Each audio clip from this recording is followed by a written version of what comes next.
Wassalamualaikum warahmatullahi wabarakatuh. Kali ini gue di negara bokap gue, di Argentina, di ibu kotanya yang namanya Buenos Aires. Dan ini tempat pemakaman yang luar biasa. Di sini kita bisa ketemu banyak orang terkenal yang sudah tidak ada. Di antara lain ada Evita Peron, ada siapa lagi? Ada ya pokoknya ada presiden yang dari zaman dahulu, dari waktu Argentina baru jadi merdeka. Batu nisan yang di sini luar biasa cantiknya. See you, gengs.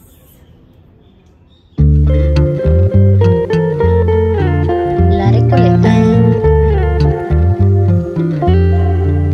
Pemakaman La Recoleta disahkan sebagai tempat pemakaman umum pada tahun 1822. Selain untuk tempat peristirahatan terakhir, pemakaman ini sangat unik dibandingkan pemakaman lainnya. Tempat ini dipenuhi oleh patung yang sangat detail dan pilar megah yang hanya setinggi bahu, karena semua struktur bangunan relatif berukuran kecil. Ini adalah beberapa makam yang menarik serta kisah di baliknya. Eva Peron atau Evita Peron, tempat peristirahatan terakhir dari ibu negara yang ikonik dan diidolakan oleh masyarakat sampai kematiannya karena kanker pada tahun 1952. Justru makam milik Eva Peron ini terlihat biasa saja. Kalian mungkin akan menemukan warga lokal yang sedangkan bersiar ke makam tersebut.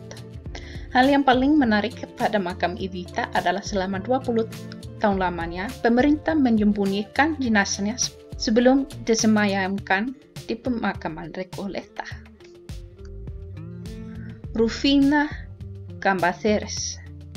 Rufina dimakamkan pada tahun 1910 saat berusia 19 tahun dan diyakini sudah meninggal, tapi kisah ini bermula saat petugas pemakaman mendengar teriakan dari dalam makam tersebut.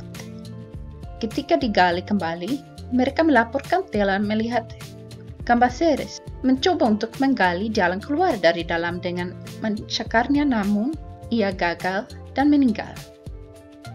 Mereka yang mengunjungi tempat peristirahatan Rufina akan melihat patung Art Nouveau wanita muda seukuran aslinya dengan tangan di pintu ke mausoleumnya sendiri. Sebuah penghormatan keluarga untuk gadis yang meninggal 2 kali.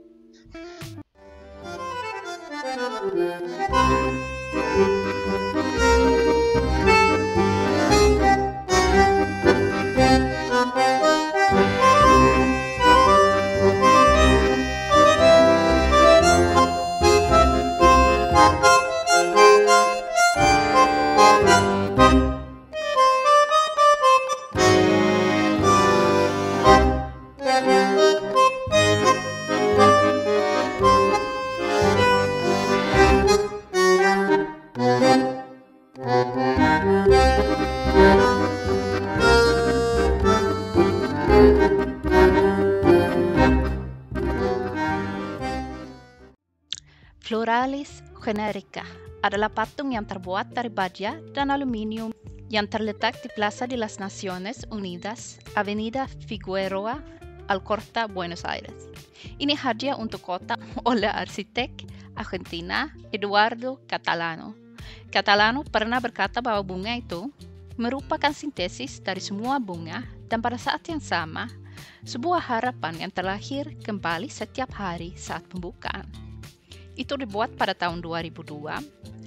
Patung itu dirancang untuk bergerak menutup kelopaknya di malam hari dan membukanya di pagi hari.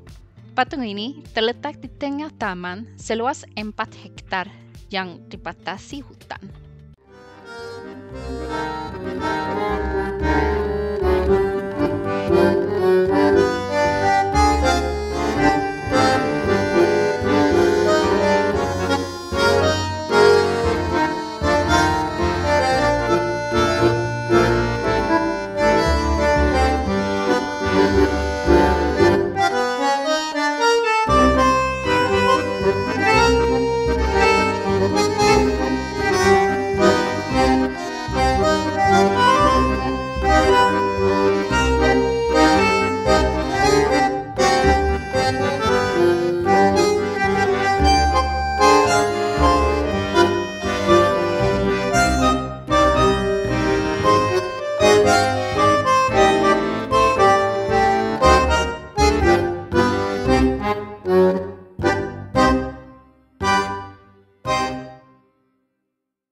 Lingkungan La Boca di ibu kota Argentina, Buenos Aires, terkenal karena dua hal.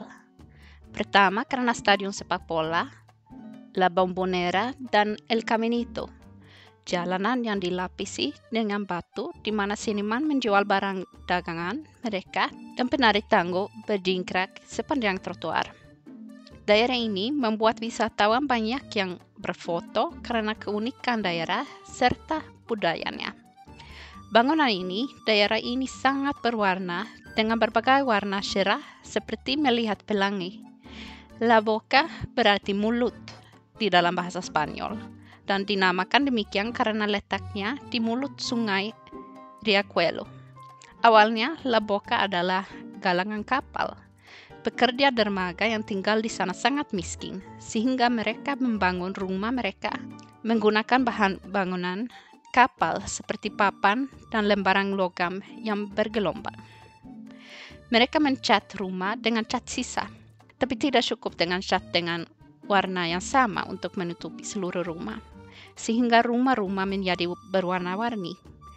Kebangkitan La Boca dimulai pada tahun 1950-an ketika seniman lokal bernama Benito Quinquela Martin mulai melukis rumah-rumah tua dengan warna-warna cerah.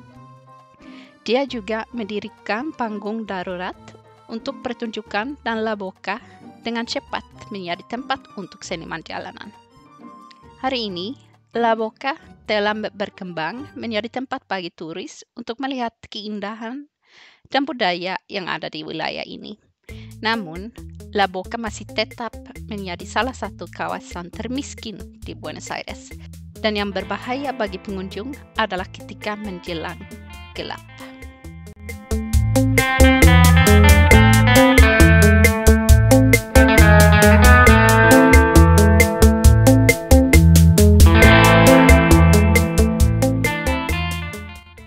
Casa Rosada adalah kantor presiden Argentina.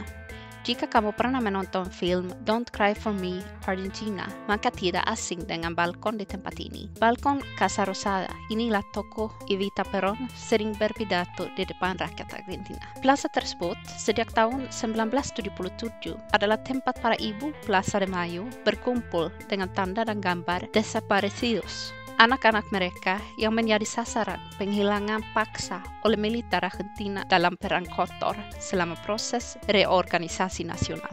Orang-orang yang dianggap mendukung kegiatan-kegiatan subversif termasuk mengekspresikan ide-ide sayap kiri atau komunis akan ditahan secara ilegal, menjadi sasaran pelecehan dan penyiksaan dan akhirnya dibunuh secara rahasia. Para ibu Plaza de Mayo memanfaatkan pentingnya simbolis plaza untuk membuka mata masyarakat terhadap apa yang dilakukan rezim militer.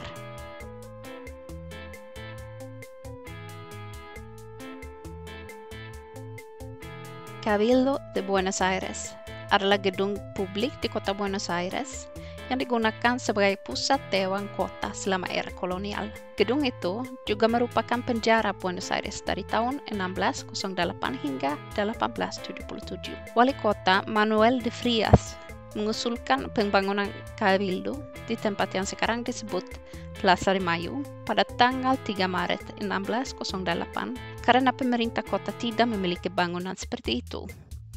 Pembangunannya dibiayai dengan pajak dari pelabuhan Buenos Aires. Pada tahun 1612, pengerjaan Cabildo selesai. Setelah 2 tahun dan karena jumlah tahanan yang ditampung, Cabildo menjadi kecil dan harus digunakan seluruhnya sebagai penjara, sehingga rapat otoritas diadakan di rumah gubernur dan kemudian di dalam benteng. Karena kurangnya pemeliharaan, bangunan tersebut segera mengalami kerusakan. Cabildo yang asli mulai runtuh pada tahun 1632, sehingga pembangunan untuk memperbaikinya dilakukan dan berlangsung selama lebih dari 5 tahun karena kekurangan dana.